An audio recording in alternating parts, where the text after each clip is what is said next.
Okay, good morning everyone. My name is Aiden Patrick. So today I will be doing a hot air balloon activity for my course thermodynamics. So in this video there will be 5 parts. So the first one is the setting up process of our hot air balloon. And the second part is regarding the hot air balloon stability. The third part is regarding the safety measures that I will need to do throughout the process. And the fourth part is the adjustments that we will do on each trials. And the last part is the reflections and the conclusion of our activity for today. So before we begin, let's go through the items that we'll be using for today's activity. Alright, so these are all the items that we will need for our project today. So the first one is a cloth.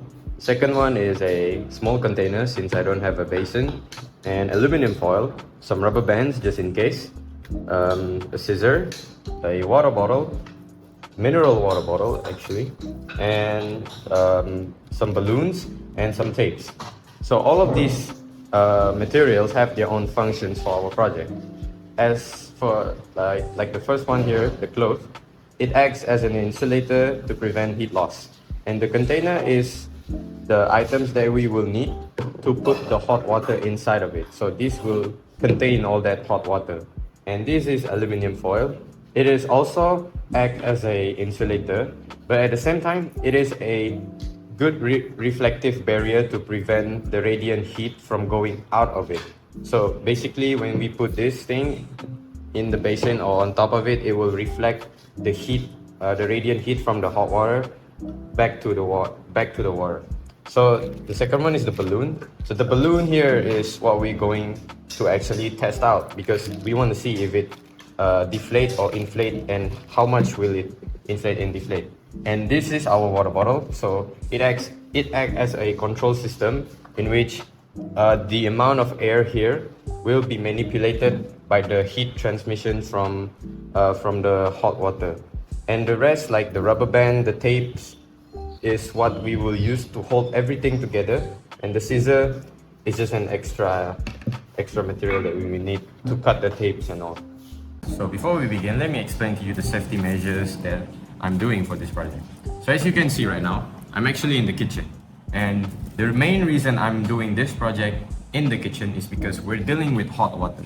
So since we're dealing with hot water, I don't want to have any spillage happening, especially in my room, because in my room or any other room, on the table we have a lot of wires and electric socket all over the place, and I don't want any accidents to happen that would lead to short circuit and maybe blackout in the house. And since we're dealing with hot water, we may need to use a cloth while we were holding this specific container when we fill the hot water, so that the hot water don't hit our skin and maybe burn our skin. So we don't want that to happen, right? So I think that's pretty much for the safety hazard. So without further ado, let us start with our setting up process. So in this video, I will start with developing the simplest version first because I want to see how it will work. So in this case, we will not use any cloth or aluminum foil yet. We will just use the containers and the bottle with the balloon on it. That's all. For the balloon, you just need to open this. Just need to stick the balloon up here. So yeah, this is what we're gonna start off with. So in case you're wondering, I've already actually put a mark here so that I will know how much hot water I need to put in this container, so that on each trial the amount of hot water that I'm using is always constant. And the reason I'm doing this is because I don't want an inconsistency readings happening throughout this activity. So which is why I've already put a mark here. So this will be the approximation of how much hot water we will use on each trials. As you can see, I am filling this hot water. I'm using a glove to be safe because I don't want my skin to be burned by this hot water. So yeah, it's good to practice these safety measures, especially when you're handling hazardous materials like hot water. So now let us measure how long will it take for this balloon to inflate and how long will it last before it deflates. So I'll start the timer here. 3, 2, 1. So it took the balloon from about 10 seconds just now, but I will keep the timer running just to see how long it will last before it deflates. So as you can see, it took the balloon almost 3.5 minutes to actually deflate. So right now the balloon has deflated. So yeah, let's check out what other adjustment we can make. Alright, so now I'd like to try out probably the second design maybe. I would wanted to actually wrap the basin with cloth, wrap the cloth around it, just to see how it will actually work. So let me just set this up. Right. So as you can see here, the cloth is perfectly strapped around the container. So yeah, let's try this one out and maybe let's see how long it will take before the balloon deflates. So yeah. Right, so the water is ready. So let's set our timer. 3, 2, 1. Okay, this is relatively faster. It only took around 5 seconds for it to inflate. So let's see how long it will deflate, how long it will stay before it deflates.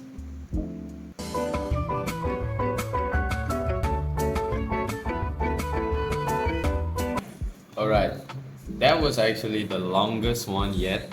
It actually took around 10 minutes and 18 seconds. That's more than 3 times longer than the first trial. So it shows that the cloth actually plays a huge role in preventing the heat loss from dissipating through these containers wall. So, but we're not done yet. We still have a few trials and adjustment to do. So let's see what other adjustment we can do. Now I had the idea of actually using this aluminum foil to actually wrap it on top of here and maybe make a hole here so that I can fit the water bottle in. But yeah, because I wanted to see how it will actually turn to work out. So yeah, let us start doing so.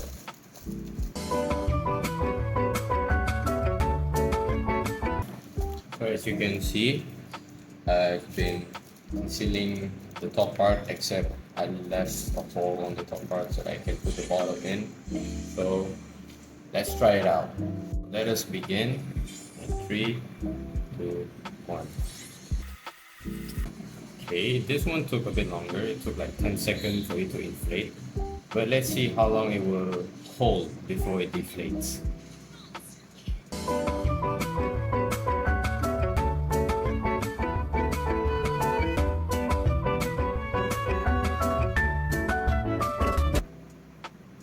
Alright, so this is actually longer than I expected. It's like 16 minutes. It's like almost like 5 times longer than the first trial, and nearly twice longer than the second trial. So yeah. So actually I had the idea. It's like I'm for the fourth trial, maybe I would like to actually just cover the top part of this bottle with aluminum foil and maybe attach the balloon to this opening using a tape, because I feel like throughout this activity, I feel like some of the air, or maybe the air like escape through the gaps, but we never know, so might as well just give it a try. And this would be my final trials, and yeah, let's check it out. Let us try to cover this part with the aluminum foil.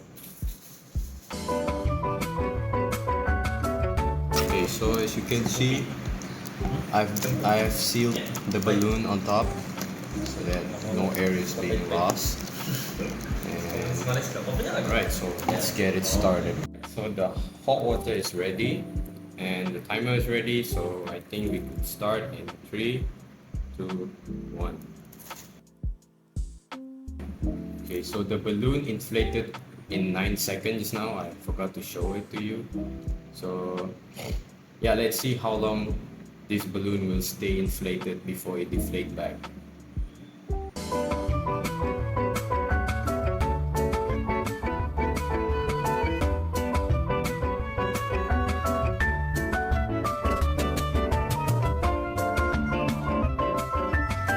Okay, so this actually took longer than I expected. It actually took 23 minutes. It took 23 minutes. Like a huge improvement from 16 minutes. It's like around 7 minutes improvement. So yeah, that's all for the activity. So yeah. Alright, so now we have done the live testing. Let's look at the thermodynamics reasoning behind all this setup. So to meet the project requirements of an insulated system, I wrapped the walls of our container with a cloth so that it will act as a barrier against a conductive heat loss, which keeps the water inside hotter for longer. And as for the basin lid, the container's lid, I use an aluminum foil with a central opening just large enough to fit the bottom half of our bottle. This foil lid acts as a vapor barrier which traps convective steam and reflecting radiant heat back into the water. And finally, I also wrap the top half of our bottle with a aluminum foil because the bottom half absorb the heat directly from the water. So shielding the top half will help to minimize the convective cooling from the room's air and it will keep the internal air temperature to stay elevated as it moves into the balloon. Even without a thermometer on hand, we can actually deeply analyze the system using the first law of thermodynamics, which is delta U equals to Q minus W. So the thermal energy Q of our hot water is being transferred into the air molecules inside the bottle through the plastic wall of the bottle.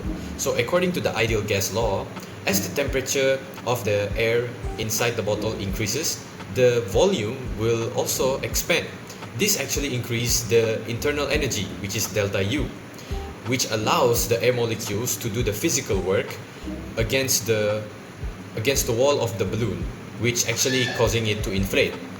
So our primary metric for this testing was actually the inflation duration. By tracking how long the balloon stayed up, we can actually find the rate of heat loss. When the balloon ultimately deflated, it indicates that the system's heat loss to the room had surpassed the thermal energy entering from the cooling water. So looking at the final numbers, jumping from 3.5 minutes in our first try to like 23 minutes in our last run shows how much better the system got at trapping the heat. So according to the first law of thermodynamics, energy cannot be destroyed. It can only escape into the room if you don't stop it. So in trial 1, the heat left the system super fast because there was no insulation. But by trial 4, our adjustment fixed that problem. The cloth around the container stopped the heat from escaping through the container's walls, and the foil on the lid of the container trapped the hot steam, and the foil on the bottle kept the cool room air away from it. By slowing down how fast the heat leaked out, we can actually trap the energy inside the bottle, keeping the air hot enough to do the physical work of holding the balloon up. Well, this activity is like a mini model of how real-world geothermal energy works, where engineers capture natural heat from underground reservoirs to create a sustainable power. In the real-world power plants, obviously don't use bath towel and kitchen foil, but they face the exact same challenge. If you want to get a useful, long-lasting energy from a heat source, your installation has to be perfect. Our final 23 minutes runs prove that good containment is the secret to making the thermal energy work sustainably. And that wraps up for the project. You can check out my full step-by-step design updates and sketches and the data tables on my digital post. So thank you for watching.